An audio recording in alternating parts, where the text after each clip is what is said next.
Hello, esteemed viewers, and welcome to Science and Spirituality on Supreme Master Television. Today, in part 2 of our program, we will present more excerpts from our interview with pioneering physicist Mr. Nassim Haramein. Albert Einstein's unified field theory sought to unify the forces of electromagnetism and gravity. However, Einstein was unable to complete the theory during his lifetime. Mr. Haramein has pursued this theory and laid the foundations for its completion. His solutions to Einstein's field equations, which describe the properties of a gravitational field surrounding a given mass, incorporating the concepts of torque or spin and the Coriolis effect, the sideways deflection of an object moving across the surface of a rotating body caused by the body's rotation, to produce his unified field theory.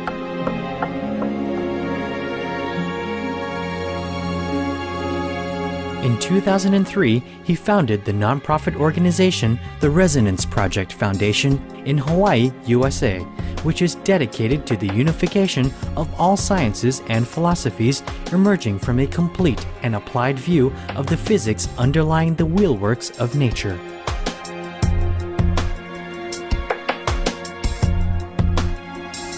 Supreme Master Television recently had the honor to speak with Mr. Haramein about the unified field theory.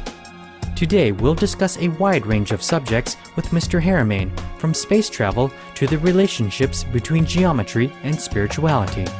Central to Mr. Haramein's concept of the universe is the idea of vacuum or space in which we interact and create our reality. In this model, every atom, including those we are composed of, is a black hole that both absorbs information from the vacuum and also radiates information out into it, like a white hole or a black hole operating in reverse.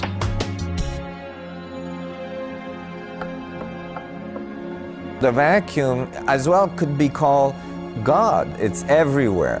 It knows everything. It can be found at any place. It knows all languages. It self-organizes. It organizes everything. That is God.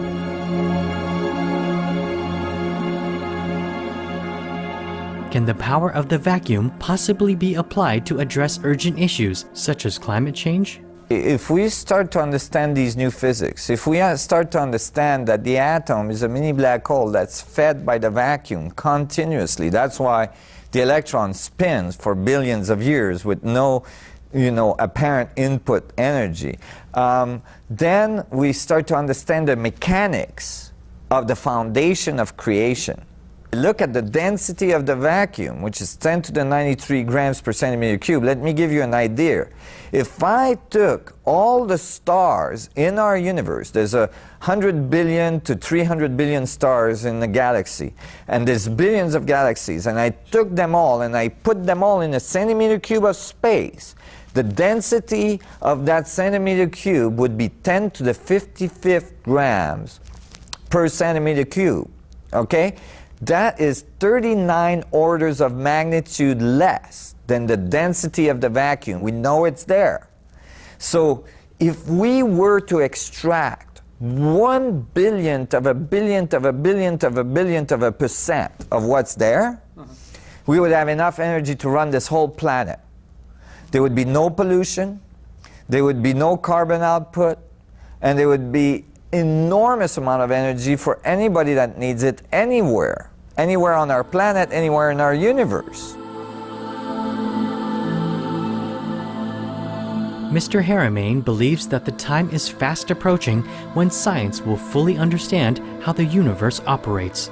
We have to understand this fundamental force of gravity and the structure of the vacuum in order to do this, and we're very, very close. I believe that this is imminent. This is not in 20 generations from here. I think that we're going to see that change in our generation. I believe we're going to see that change in the next 10 years.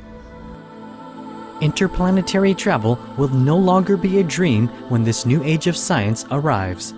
I predict that within a very short amount of time, and I'm talking 20 years and so, people will be able to get on a ship and go and visit Jupiter for the weekend, go to the moon, and so on, casually, just because we've understood how to use gravitational fields, and we're able to move with the universe instead of fight it. And I think this is a very important part of our evolution. It's crucial to human evolution and to transcending the limited resources that we have on our planet.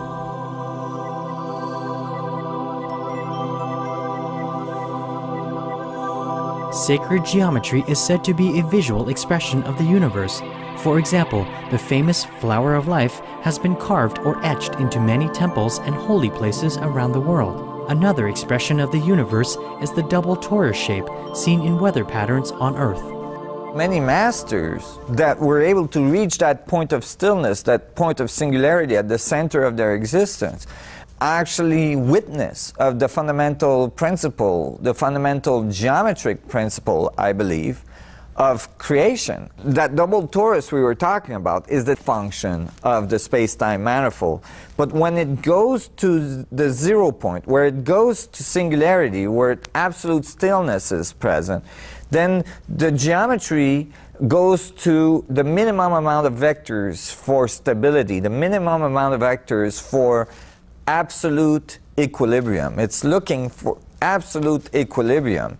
And it's going towards infinitely cold, so it's minimizing the vectors, just like a water droplet cools off and goes to a very specific set of vectors, fourfold geometry, hexagonal geometry, and makes the snowflake. In my equation, I start to show that actually the double torus is a result of this cube octahedron, this tetrahedral array, torquing, producing the spin, but that the central part of the spin is stillness, and that this tetrahedral array, these tetrahedron, is like a 3D Star of David, a 3D six-pointed star, which you find in the heart of the Buddha. You find it in the, in the Jewish tradition.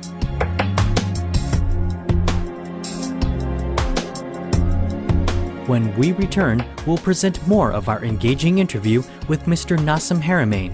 Please stay tuned to Supreme Master Television.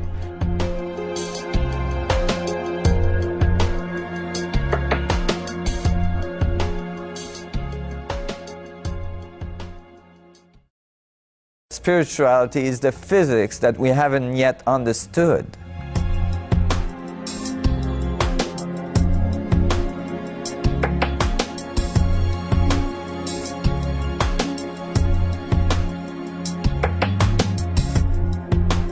Welcome back to Science and Spirituality on Supreme Master Television, where we're visiting with pioneering physicist Mr. Nassim Haramein, who explains our universe from the perspective of physics. Water is the source of life on Earth and is sacred. A newborn is composed of approximately 75% water. In short, we humans are fundamentally connected to water. Six-fold geometry, or the fourfold geometry, is fundamental to the structure of space-time. And actually, that geometry is matched by the geometry of the water structure. And that's why all life emerges from water, because the information is going from the structure of space-time to the water molecule, and then the molecule produces the biological organization of our biosphere. And many researchers look for the seed of consciousness in the brain. And, they keep forgetting that the brain is 90% water, only 10% gray matter. And they're looking in the gray matter. But the fact is that if you remove the gray matter, you still can have consciousness. For instance, there's people that are born with very little gray matter in their head, mostly water, and that function absolutely normally. However, if you remove the water, you're done, right?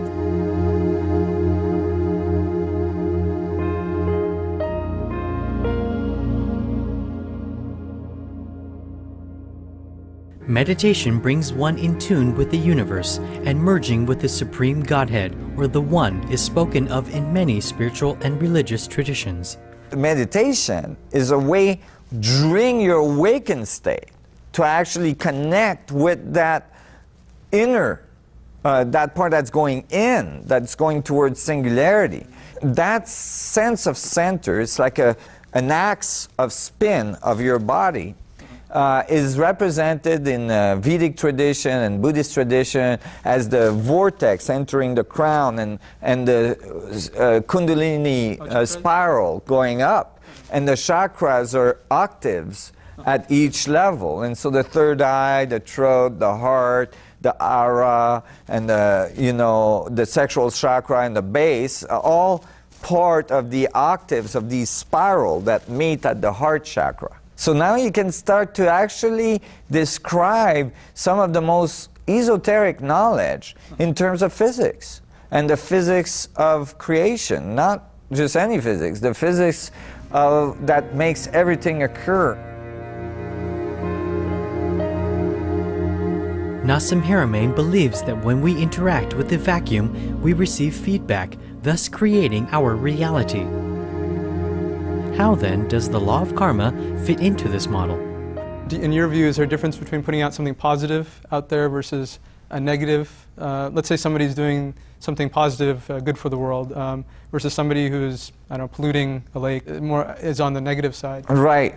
Well, because of this feedback, right, it will be fed back to you. The law of karma is actually the description of that fundamental feedback of creation. Yeah, absolutely. And so if you send a lot of negative thoughts into the field, then most likely a lot of negative things are going to happen to you and to your environment around you. And so when we look at our environment on our planet, when we look at where we brought this planet to basically the brinks of destruction and only like 150 years of technological advancement, it's because the technology we're developing is mostly based on warfare and on destruction and on competition and so on. But we have that choice. We can actually start to become harmonious with nature, feedback more positive information to the vacuum, and then the technology that will develop is more positive technology. And as well, the synchronicity that will occur in your life will start to support your path more and more, and it will become more and more apparent as you move forward.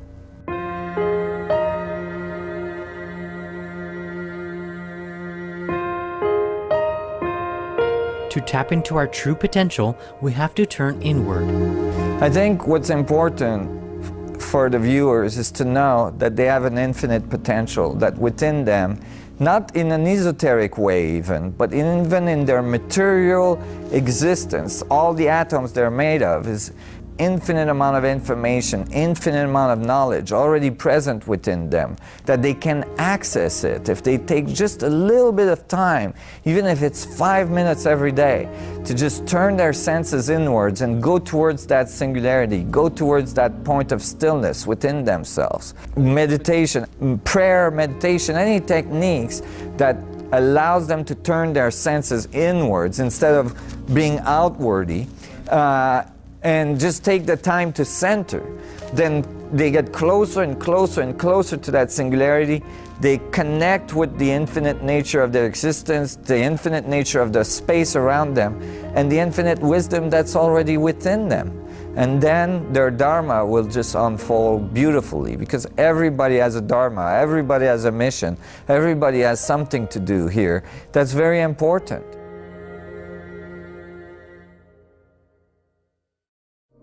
Our sincere thanks go to Mr. Nassim Haramein for sharing with us his brilliant research on the unified field theory and how physics and spirituality combine in our universe.